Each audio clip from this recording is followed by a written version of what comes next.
Working உமனாக இருந்தாக்கா அவங்க பேர் இந்த நம்பரில் இருக்கணும். ஹவுஸ் ஒய்ஃபாக இருந்தாக்கா வேறு ஒரு நம்பர் அந்த நம்பரில் இருக்கணும். அவங்க ஆஃபீஸுக்கு போனால் அங்கே உள்ளவங்களையும் ஒர்க்கில் வந்து திருப்திப்படுத்தணும். அங்கே ஏதாவது சில்லி மிஸ்டேக்ஸ் வந்ததுனாக்கா இவங்க கெரியர்லேயே இது பிரச்சனை வந்துடும். அப்போ அந்த அட்ஜஸ்டில் எல்லாத்துக்கும் பண்ணக்கூடிய பவர் அவங்களுக்கு கொடுக்கணும். அந்த நம்பர் அவ்வளோ பவர் கொடுக்கும். ஃபேமிலியோடு பார்க்குறது சரியாக, தன்னிச்சையாக ஒருத்தருக்கு பார்க்குறது சரியாக. ஒய்ஃபுக்கு பவர்ஃபுல் டேட் ஆஃப் பர்த் இருக்கும், அவர் ஹஸ்பண்டுக்கு கான்ட்ரவர்சியான டேட் ஆஃப் பர்த் இருக்கும். அந்த சம்பாதிச்ச காசெல்லாம் வீட்டில் வந்து செலவாகி போயிடும். கன்ஃபார்ம்டு பேரை வந்துட்டு எல்லா இடத்துலையும் டாக்குமெண்ட்டில் மாற்றணுமா? மாற்றினா தான் வேலை செய்யுமானாக்க, நீ எழுதுகிற காலம் வரைக்கும் நல்லாயிருக்கும், எழுதும்போது எழுதிட்டு ஒரு காலத்தை விட்டுட்டீங்கன்னு வைங்க, அப்போ அந்த பேரில் சரியான வைப்ரேஷன் இல்லாமல் இருந்தாக்கா அதனுடைய தாக்கம் உங்களை தாக்கும். அதை காம்பன்சேட் பண்ணுறதுக்கு அதுக்கு தான் பேர் மூலயமா நம்ம சரி பண்ணுறோம். வணக்கம். ஃபார்மட் நியூமராலஜி, உங்கள் மகாதன் சேகராஜா உங்களுடன் நல்ல தகவல், புதிய தகவல் கொடுப்பதற்காக வந்துள்ளேன்.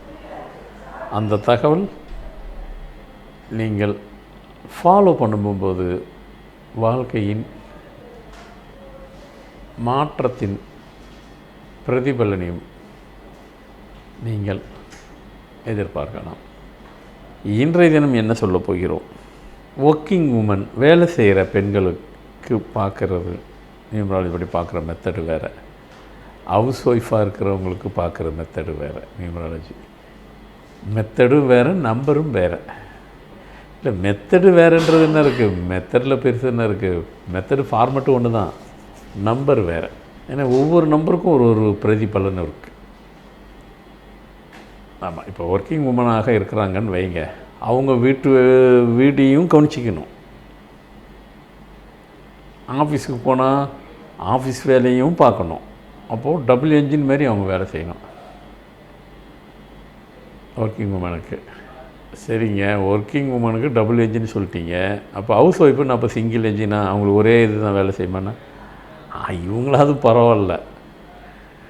ஆனால் ஒர்க்கிங் உமன் வந்து டபுள் என்ஜின்னாக்கா வீட்டில் வேலை ஹவுஸ் ஒய்ஃபாக இருக்கிறவங்களுக்கு அவங்க டபுள் கிடையாது, அப்படி அதுக்கு டபுள் டு டபுள் அவங்க.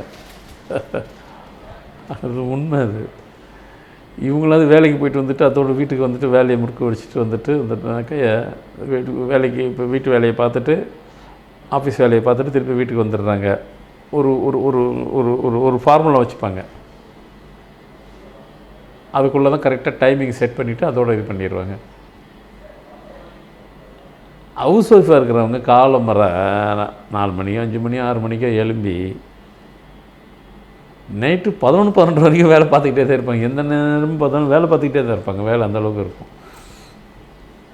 அப்போது ஆஃபீஸ் ஒர்க்குக்கு இவங்க போயிட்டாங்க பாருங்கள், இந்த நேரம்லாம் ஹவுஸ் ஒய்ஃபு வீட்டில் வேலையை பார்த்துட்டு இருப்பாங்க. அப்போ அவங்களும் வேலை பார்க்குறாங்க, இவங்களும் வேலை தான் பார்க்குறாங்க. ஆமாம், இவங்க டபுளுக்கு டபுள் டூ வேலை இவங்களுக்கு, இவங்களோட கூடுதலாக வேலை இவங்க தான் பார்ப்பாங்க. அப்போ அவங்க வீட்டு வேலையை அதிகமாக பார்க்கலையா ஒர்க்கிங் உமன்லாம்? அப்படி கிடையாது. அதான் நான் சொல்லணும், ஒரு ஃபார்முலா. காலம்பரை இவ்வளோனா இவ்வளோ தான். உதாரணத்துக்கு காலம்பரை டிஃபன் இப்படி சொன்னால் ஈஸியாக புரியும். உப்புமா அப்படின்னு வைங்க, உங்கள் வீட்டில் இருக்கிறவங்க அவ்வளோ பேருக்கு உப்புமா தான். யார்? Working woman. 4 பேர் இருக்காங்க, 2 பிள்ளைங்க, ஹஸ்பண்ட் ஒய்ஃப். 4 பேருக்கு உப்புமா தான் அன்றைக்கி, கிளம்பி போயிட்டே இருப்பாங்க. ஆனால் ஹவுஸ் ஒய்ஃபாக இருக்கிறவங்க உப்புமா அப்படி மட்டும் கிடையாது. இங்கே வீட்டில் 4 பேர் 4 டிசைனாக கேட்பாங்க. ஒருத்தர் உப்புமானா, ஒருத்தர் இட்லி, ஒருத்தர் தோசை, ஒருத்தர் பொங்கல், எல்லாத்துக்கும் செஞ்சுக்கு போகும். அதை நான் முதல்ல சொன்னேன். ஒர்க்கிங் உமன் வந்து ஒரு ஃபார்முலா, அதுக்கு மேலே அவங்களால போகிறதுக்கு நேரம் கிடையாது, ஏன்னா அவங்க ஆஃபீஸ் போகணும். சரி, இது வந்து ஒரு சின்னதாக சொன்னால் உங்களுக்கு புரியும். இல்லைன்னாக்கா பெண்கள் வந்துட்டு எங்களை விட்டுட்டீங்களே, நேரில் வரும்போது உங்களுக்கு தான் ஒர்க் அதிகம் அப்படிலாம் சொல்லிட்டீங்க, யூடியூப்பில் விட்டுட்டீங்களேம்பாங்க. அதெல்லாம் கேட்பாங்க. என்ன கேள்வியே இல்லை, அன்பால் தான் கேட்குறாங்க, ஒரு உரிமையோடு, வேறு ஒன்றும் இல்லை. ஆச்சுங்களா? அப்போ இந்த பார்க்குற இந்த நம்பர் இருக்குது பாருங்கள், அது பயங்கரமாக வேலை செய்யும். உதாரணத்துக்கு பார்த்திங்கன்னா 19-10-1985 ஒரு நம்பர், ஒரு பிறந்த தேதி. ஒர்க்கிங் உமனாக இருந்தாக்கா அவங்க பேர் இந்த நம்பரில் இருக்கணும். ஹவுஸ் ஒய்ஃபாக இருந்தாக்கா வேறு ஒரு நம்பர் அந்த நம்பரில் இருக்கணும். இதுவே ஒர்க்கிங் உமனாக இருந்தால் 32ஆம் நம்பரில் இருக்கணும். இதே ஹவுஸ் ஒய்ஃபாக இருந்தாக்கா 50ஆம் எண்ணில் இருக்கணும் பேர். ஏன் இப்படி வேறுபடுது, ஏன் மாறுபடுது அப்படின்னா, வேறுபடும் மாறுபடும் அப்படி தான் வைப்பேன், நான் வச்சு கொடுப்பேன். காரணம், நான் முதல்ல அந்த சில இதெல்லாம் அப்படி டிப்ஸ் மாதிரி கொடுத்தேன்னாக்கா, அவங்க ஆஃபீஸுக்கு போனால் அங்கே உள்ளவங்களையும் ஒர்க்கில் வந்து திருப்திப்படுத்தணும். அங்கே ஏதாவது சில்லி மிஸ்டேக்ஸ் வந்ததுனாக்கா இவங்க கெரியர்லேயே இது பிரச்சனை வந்துடும். வீட்லேயாவது அப்படி இப்படி என்ன கூட மற்றவங்க எல்லாம் அவங்க உறவு தானே விட்டு கொடுத்துருவாங்க. ஆஃபீஸில் யார் விட்டு கொடுப்பா? தப்பே பண்ண முடியாது, சில்லி மிஸ்டேக் கூட பண்ண முடியாது. ஸோ அது அவங்க கெரியர்லேயே ப்ராப்ளம் வந்துடும். அதனால் அவங்க ஓவர் கேரிங் அங்கே இருக்கணும், கவனம் அங்கே செலுத்தணும். அப்போ அந்த அட்ஜஸ்டில் எல்லாத்துக்கும் பண்ணக்கூடிய பவர் அவங்களுக்கு கொடுக்கணும். அந்த நம்பர் அவ்வளோ பவர் கொடுக்கும். ஹவுஸ் ஒய்ஃபாக இருக்கிறவங்க என்ன பண்ணுறது, எல்லாத்தையும் அட்ஜஸ்ட் பண்ணிட்டு தான் போகிறாங்க. அவங்க போய் தான் ஆகணும். ஏன்னா வேலைக்கு செய்கிறவங்க போயிட்டு வந்துட்டு டயர்டாக இருப்பாங்க, ஏதோ ஒன்று. அதை வந்துட்டு இவங்களால் செல்ஃப் கண்ட்ரோல் பண்ணி, இவங்களும் கண்ட்ரோல் பண்ணணும், பிரத்யேகம் கண்ட்ரோல் பண்ணக்கூடிய கெப்பாசிட்டி அந்த நம்பருக்கு இருக்குது. ஆமாம், போகிற எபிசோடில் நான் சொல்ல வந்தேன், ஃபேமிலியோடு பார்க்கணுமா வேண்டாமான்ட்டு நான் சொல்ல வந்தேன். அதுக்குள்ளே வேறு முக்கியமான ஒரு தகவலை இன் பண்ணி விட்டுட்டேன். இப்போ சொல்கிறேன், ஃபேமிலியோடு பார்க்குறது சரியா, தன்னிச்சையாக ஒருத்தருக்கு பார்க்குறது சரியா அப்படின்னாக்கா, ஃபேமிலியோடு பார்க்குறது தான் கரெக்டு. நான் எப்போவுமே அதை இன்சஸ்ட் பண்ண மாட்டேன். காரணம் கேட்டிங்கன்னா, ஒரு வீட்டில் ஹஸ்பண்டுக்கு பவர்ஃபுல் டேட் ஆஃப் பர்த் இருக்கும், அவர் ஒய்ஃபுக்கு காம்ப்ளிகேட்டடான ஒரு டேட் ஆஃப் பர்த் இருக்கும். இன்னொரு ஃபேமிலியில் ஒய்ஃபுக்கு பவர்ஃபுல் டேட் ஆஃப் பர்த் இருக்கும், அவர் ஹஸ்பண்டுக்கு கான்ட்ரவர்சியான டேட் ஆஃப் பர்த் இருக்கும். இன்னொரு ஃபேமிலிக்கு 2 பேருக்குமே ஃபஸ்ட் கிளாஸாக இருக்கும், பசங்க டேட் ஆஃப் பர்த்து காம்ப்ளிகேட்டடாக இருக்கும். இன்னொரு ஃபேமிலிக்கு 4 பேருக்கும் ஃபஸ்ட் கிளாஸாக இருக்கும், மேரேஜ் டேட்டு கான்ட்ரவர்சியாக இருக்கும். அப்போ எல்லாத்தையும் சரி பண்ணால் தான், இல்லைன்னா ஹஸ்பண்டுக்கு வரைக்கும் இப்போ நம்ம பார்க்கணும். இப்படி ஒரு காம்ப்ளிகேட்டடான ஒரு ஃபேமிலிக்குள்ளே எல்லா டேட் ஆஃப் பர்த் இப்படி இருக்குது, ஹஸ்பண்டுக்கு வரைக்கும் நம்ம பண்ணிட்டோம், அவரது வரைக்கும் ஏர்னிங் வரைக்கும் நல்லாயிருக்கும். ஏன்னா அவருக்கு நம்ம கரெக்ட் பண்ணிட்டோம், நல்லா சம்பாதிப்போம், எல்லாம் சரி.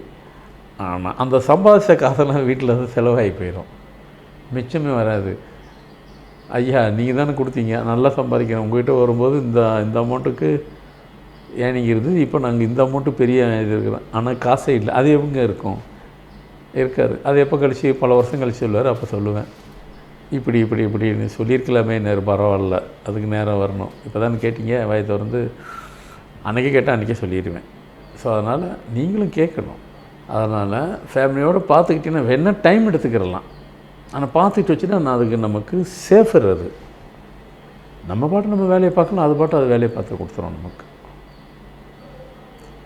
ஃபேமிலி நல்லா ஸ்மூத்தாக போகும், ஒரு ப்ராப்ளம் இருக்காது அப் டு லைஃப் வரைக்கும். சின்னதாக வரத்தான் செய்யும், அது கூட இல்லைன்னா அப்புறம் ஒரு மனுஷனுடைய லைஃப்பில் அப்புறம் என்ன தான் இருக்கும், அதெல்லாம் வரும். ஆனால் அது ஈஸியாக கடந்து போயிடும். அது நம்ம பயப்பட தேவையில்லை, அது நம்மளை வழி நடத்தி சென்றோம். ஸோ அதனால் இன்றைக்கி கொடுத்த தகவலை நிறைய கொடுத்துருப்பேன்னு நான் நினைக்கிறேன். ஆனால் நீங்கள் இல்லை இன்னும் நிறைய கொடுப்பீங்க. ஏன்னா நிறைய கொடுத்து நானும் பழகிட்டேன், நீங்களும் அதை நல்லா ரிசீவ் பண்ணி அதை ஃபாலோ பண்ண ஆரம்பிச்சிட்டிங்க. அப்போ இன்னும் நிறைய தானே கொடுக்கணும். ஆமாம், என்ன நிறைய கொடுக்கணும் அப்படின்னாக்கா, இந்த பேரை கொடுத்துட்டா மட்டும் போதாது. இதில் நிறைய பேர், சில பேர் என்ன பண்ணுறாங்க, வாங்கி எடுத்து வச்சிடுறாங்க, அது பேப்பர்லேயே தானே இருக்கும், ஃபாலோப்பும் ஒன்று பண்ணணும். இன்னும் சில பேருக்கு அந்த டவுட்ஸ் இருக்குது. சார் நான் பேரை மாற்றிட்டோம், கன்ஃபார்ம்டு பேரை வந்துட்டு எல்லா இடத்துலையும் டாக்குமெண்ட்டில் மாற்றினா தான் வேலை செய்யுமானாக்கா, ஒரு கட்டத்துக்கு வரைக்கும் நீங்கள் எழுதிட்டு அந்த பேரை உங்களோட கனெக்ட் பண்ணிக்கணும். அப்போ டோட்டலாக மாற்றினா தானே. ஸ்பெசிஃபிக்காக சில பேருக்கு இருக்கும், அந்த பர்பஸ் சால்வ் ஆகிறதுக்காக கேட்பாங்க, அப்போ அது கொடுப்பேன், அதுக்கு வரைக்கும் நீங்கள் பண்ணால் போதும்ட்டு. இப்போ ஏற்கனவே நியூமரல் படி மாற்றியாச்சு, இடையில் ஏதோ ஒரு சின்ன தொந்தரவு வந்திருக்கு, அப்போ சின்ன ஒரு கரெக்ஷன் பண்ணி அது வரைக்கும் எழுத சொல்லுவேன், அவ்வளோதான். உங்களுக்கு கொடுத்தது தான். பேரை மாற்றுறது சரியானாக்கா நீங்கள் கொஞ்சம் காலம் கழித்து சீக்கிரலாம், 6 மாதம், 1 வருஷம், 2 வருஷம், அப்போ பண்ணால் தானே உங்களுக்கு கரெக்டாக கனெக்ட் ஆகும். நீங்கள் எழுதுகிற காலம் வரைக்கும் நல்லாயிருக்கும், எழுதும்போது எழுதிட்டு ஒரு காலத்தை விட்டுட்டீங்கன்னு வைங்க, திருப்பி அந்த எண்ணினுடைய தாக்கம் உங்களை தாக்கும். ஆமாம், தான் இருக்குல்ல. அப்போ அந்த பேரில் சரியான வைப்ரேஷன் இல்லாமல் இருந்தாக்கா அதனுடைய தாக்கம் உங்களை தாக்கும். பேரை கொடுக்குறத தாக்கக்கூடாதுங்கிறதுக்காகத்தான். ஸோ அப்போது அந்த அந்த அந்த அந்த அந்த நம்பருக்கு என்ன இருக்கோ அது செய்யத்தான் செய்யும். அதை காம்பன்சேட் பண்ணுறதுக்கு அதுக்கு தான் பேர் மூலயமா நம்ம சரி பண்ணுறோம். அப்போ நீங்கள் எழுதிக்கிட்டே இருந்தால் சரி. என்ன பர்சனலாக கேட்டால் அப் டு லைஃப் வரைக்கும் எழுதினாலும் ஒன்றும் தப்பே கிடையாது. இதில் என்ன இருக்குது, நம்ம பேரை தான் நம்ம எழுதுகிறோம். அதனால் ஒன்றும் பெரிய நம்மளை எப்போவுமே நம்ம வந்துட்டு இப்படியே இருக்கணும். நம்ம லைஃப்பை வாழ்க்கை உயரலாம், மற்ற எந்த விஷயங்களும் நம்மக்கிட்டேருந்து நல்ல விஷயங்கள் மாறிடக்கூடாது. நாமளாகவே இருக்கணும். அதுக்கு இந்த பேரெல்லாம் ஹெல்ப்ஃபுல்லாக இருக்கும் உங்களுக்கு. ஸோ இன்றைக்கி கொடுக்கப்பட்ட தகவல் ரொம்ப பயனுள்ளதாக இருக்கும் என்று நம்புகிறேன். மீண்டும் புது நிகழ்ச்சியில் புது தகவல் உங்களை சந்திக்க வருகிறேன். நன்றி, வணக்கம்.